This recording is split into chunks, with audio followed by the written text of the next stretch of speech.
Bismillahirrahmanirrahim. Alhamdulillahirabbil alamin, arrahmanir rahim, maliki yaumiddin.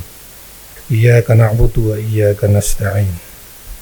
Asyhadu an la ilaha illallah wahdahu la syarika lah wa asyhadu anna Muhammadan 'abduhu wa rasuluhu la nabiyya ba'dah. Allahumma shalli wa sallim wa barik ala habibina wa syafi'ina wa qurrati a'yunina sayyidina wa maulana Muhammad wa ala alihi wa sahbihi ajma'in. Amma ba'du. Assalamualaikum warahmatullahi wabarakatuh. Kaifa halukum? Alhamdulillah, kullukum bi khair wa tumtum fi khair. Perintah pertama dalam Al-Quran itu adalah perintah membaca. Wahyu yang turun pertama adalah perintah, dan perintah itu adalah perintah membaca. Iqra bismi rabbikal ladzi khalaq. Jadi Al-Quran itu yang 30 juz itu diawali dari fi'ul amr, bukan diawali dari fi'il madhi, fi'il mudhari, tapi diawali dari fi'il amr. Iqra, bacalah, bacalah, bacalah. Berarti kalau begitu Al-Quran itu dimulai dengan perintah, bukan dengan berita, bukan dengan kalimat khobariyah, ya. Quran dimulai dengan apa? Perintah.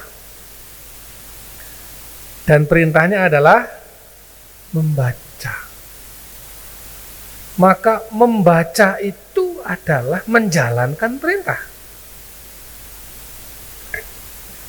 Jadi kalau kalian membaca kitab, membaca buku, membaca jurnal, membaca novel-novel yang motivasi, membaca Quran apalagi, membaca hadis apalagi. Membaca, ketika kalian membaca berarti kalian melaksanakan perintah Allah, melaksanakan perintah di dalam ayat Al-Quran.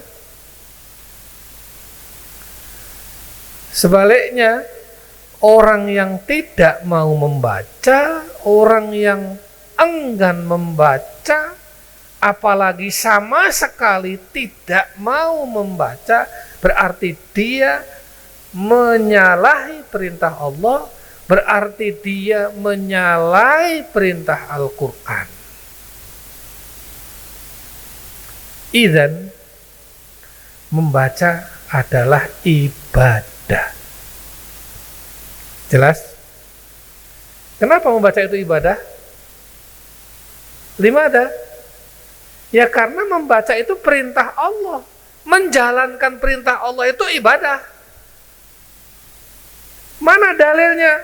Iqra bismi rabbikal ladzi khalaq. Bahkan itu menjadi wahyu pertama, ayat pertama yang turun dari Allah kepada kekasihnya Nabiullah, Rasulullah, Habibullah, Sofiyullah, Muhammad sallallahu alaihi wasallam. Maka membaca aja terus, membaca terus. Membaca itu hakikatnya sama dengan orang menabung. Orang menabung uang 1.000, 10.000, 100.000. Kalau orang menabung terus, lama-lama tabungannya banyak. Coba kamu menabung 10 tahun. Ya, setiap bulan kamu nabung 100.000, 200.000, selama 10 tahun, maka rekeningmu akan banyak, tabunganmu akan banyak. 10 tahun kemudian, tabunganmu itu bisa kau gunakan. Masuk kuliah, bayar kuliah, ambil buku tabungan. Ya.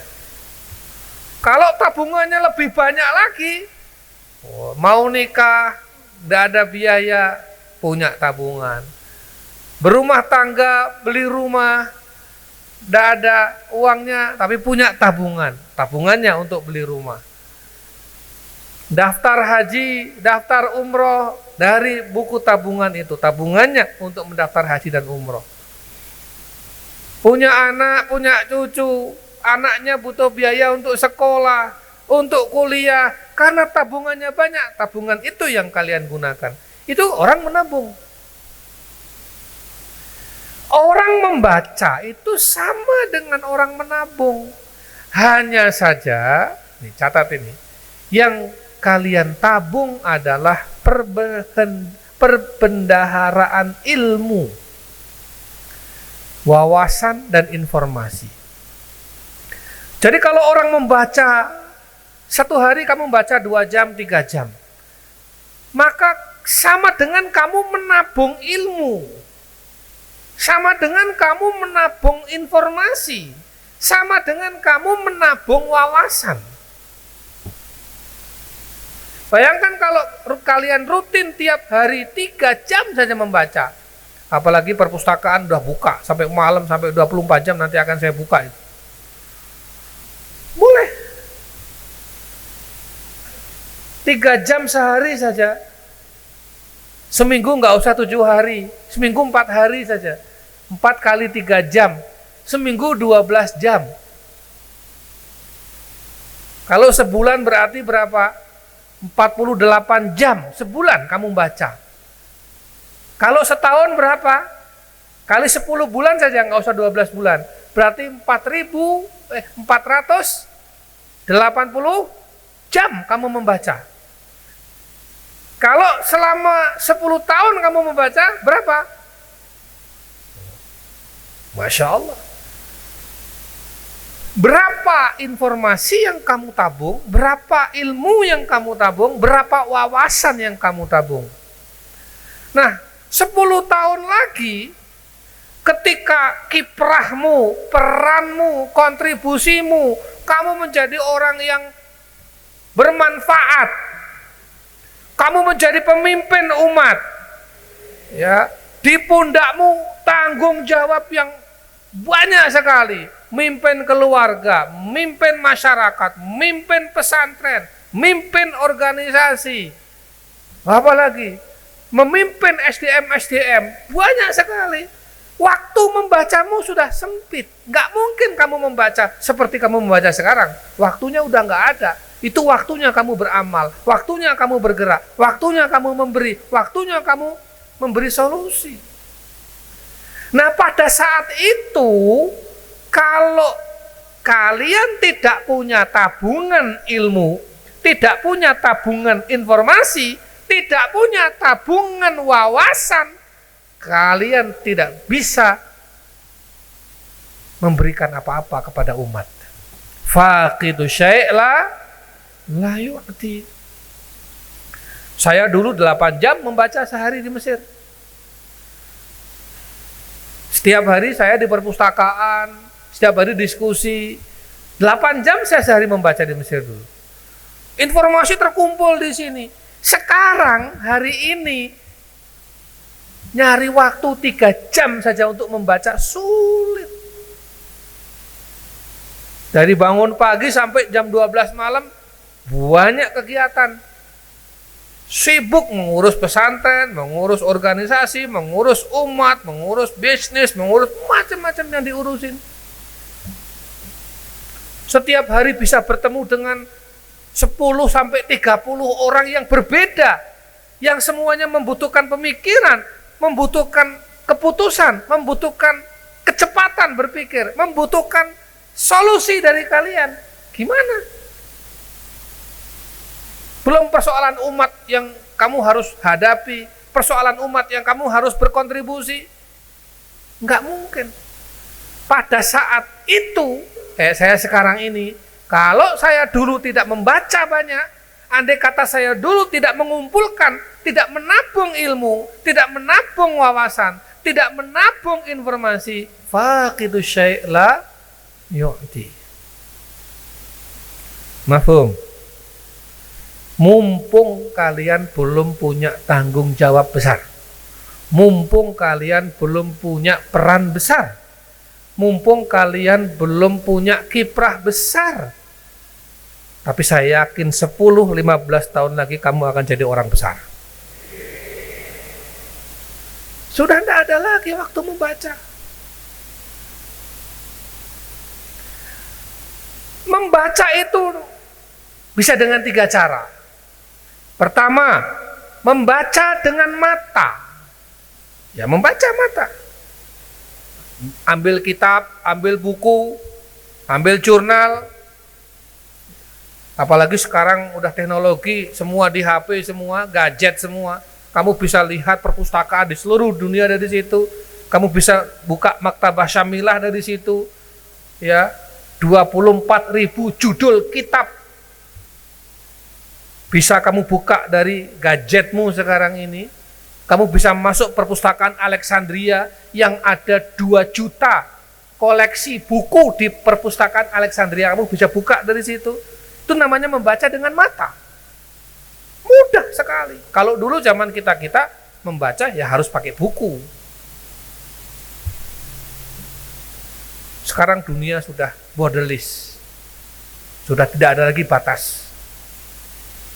Yang kedua, membaca dengan telinga. Membaca dengan telinga itu apa? Rajin mendengarkan tausiah, rajin mendengarkan diskusi, rajin menghadiri seminar-seminar. Karena kalau kamu ikut seminar, ikut diskusi, ini ada narasumber yang berbicara. Narasumbernya ada 3 orang, bicara dengan tema tertentu. Narasumber itu ketika berbicara, bicaranya berdasarkan bacaan. Maka ketika dia bicara, itu sama dengan kamu sedang membaca. Sekarang ini saya sedang bicara. Yang saya bicarakan ini adalah hasil dari bacaan saya. Saya membaca, lalu saya memahami, lalu saya omongkan. Kalian mendengar, maka kalian mendengar itu sama dengan membaca. Sekarang ini berarti kamu membaca buku, membaca informasi, membaca wawasan yang pernah saya baca. Ini sedang saya transfer ini. Nah, yang ketiga, pertama tadi apa? Membaca dengan mata. Kedua, membaca dengan telinga. Yang ketiga adalah membaca dengan nalar. Nalarmu jalan. Oh, ini mestinya nggak bisa begini. Oh, kok ada begitu ya? Harusnya nggak begitu. Ini mestinya kalau begitu solusinya begini. Itu membaca. Membaca keadaan. Rasulullah itu ketika turun di masyarakat jahiliyah membaca. Meskipun beliau itu adalah buta huruf, ummi, tetapi beliau membaca. Apa yang beliau baca? Keadaan masyarakat. Kok begini masyarakat jahiliyah? Nggak benar ini, nggak boleh. Kok yang disembah begitu? Kok Tuhannya begitu? Nggak benar ini, nggak bisa. Kok ada penyimpangan-penyimpangan seperti ini? Kok ini orang jualan dagangan, bisnis, muamalahnya kok curang? Wailul lil mutaffifin. Nah, ini nggak bisa ini, begitu terus. Itu namanya membaca dengan nalar. Jadi ada 3 cara membaca. Apa? 1, membaca dengan mata. Gunakan matamu membaca. Membaca teks. Yang kedua, membaca dengan telinga. Banyak mendengar tausiah, mendengar diskusi-diskusi, seminar-seminar, workshop-workshop. Saya dulu rajin keliling kota Kairo, ada seminar di sana, ikut. Oh, ada seminar tentang kedokteran di sana, ikut aja. Oh, ternyata begitu ya kedokteran itu ya.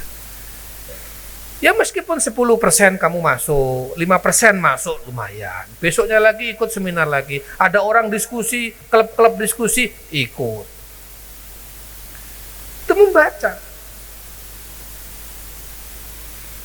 Mafhum? Ya, sampai sekarang saya masih membaca. Ya. Tadi khutbahnya pas itu. Apa tadi? laisal mar'u yuladu aliman wa laisa ahu ilmin kaman huwa jahilun. Kamu sudah tahu mahfudzatnya. Iqra bismi rabbikal ladzi khalaq, kamu sudah tahu. Man salaka tariqan yaltamisu fihi ilman sahhalallahu lahu bihi tariqan ilal jannah. Kalian sudah tahu. Thalabul ilmi fardun ala kulli muslim wa muslimat. Mafhum jami'an? Anak-anakku, usikum wa iyaya iqra aksiru minal qiraah. Berbanyak membaca. Membaca bagian dari ibadah. Karena itu menjalankan perintah Allah, karena itu wahyu pertama. Orang yang enggan membaca, hakikatnya dia menyalahi perintah Allah, menyalahi perintah Al-Quran. Membaca adalah menabung. Menabung apa? Menabung perbendaharaan ilmu, perbendaharaan wawasan, menabung informasi. Membaca dengan 3 cara. Dengan apa? Mata, dengan telinga, dengan nalar. Aqulu qouli hadza wa astaghfirullah li wa lakum. Muwaffaquna jami'an insyaallah. Mubarakun, muyassarun. Kelas 6, mudah-mudahan dimudahkan Allah belajarnya, ya, lulus semua.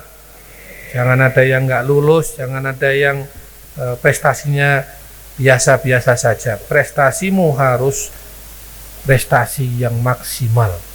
Prestasi yang maksimal, kerja kerasnya juga maksimal, doanya juga maksimal, wiridnya juga maksimal, tirakatnya maksimal. Jangan setengah-setengah. Ini kelas 6 nih, ya. Ada to be or not to be. Kalau kamu lulus, bismillah. Kalau kamu belajarnya malas, bacanya sedikit, ya nanti kamu nggak akan lulus, ya. Assalamualaikum warahmatullahi wabarakatuh.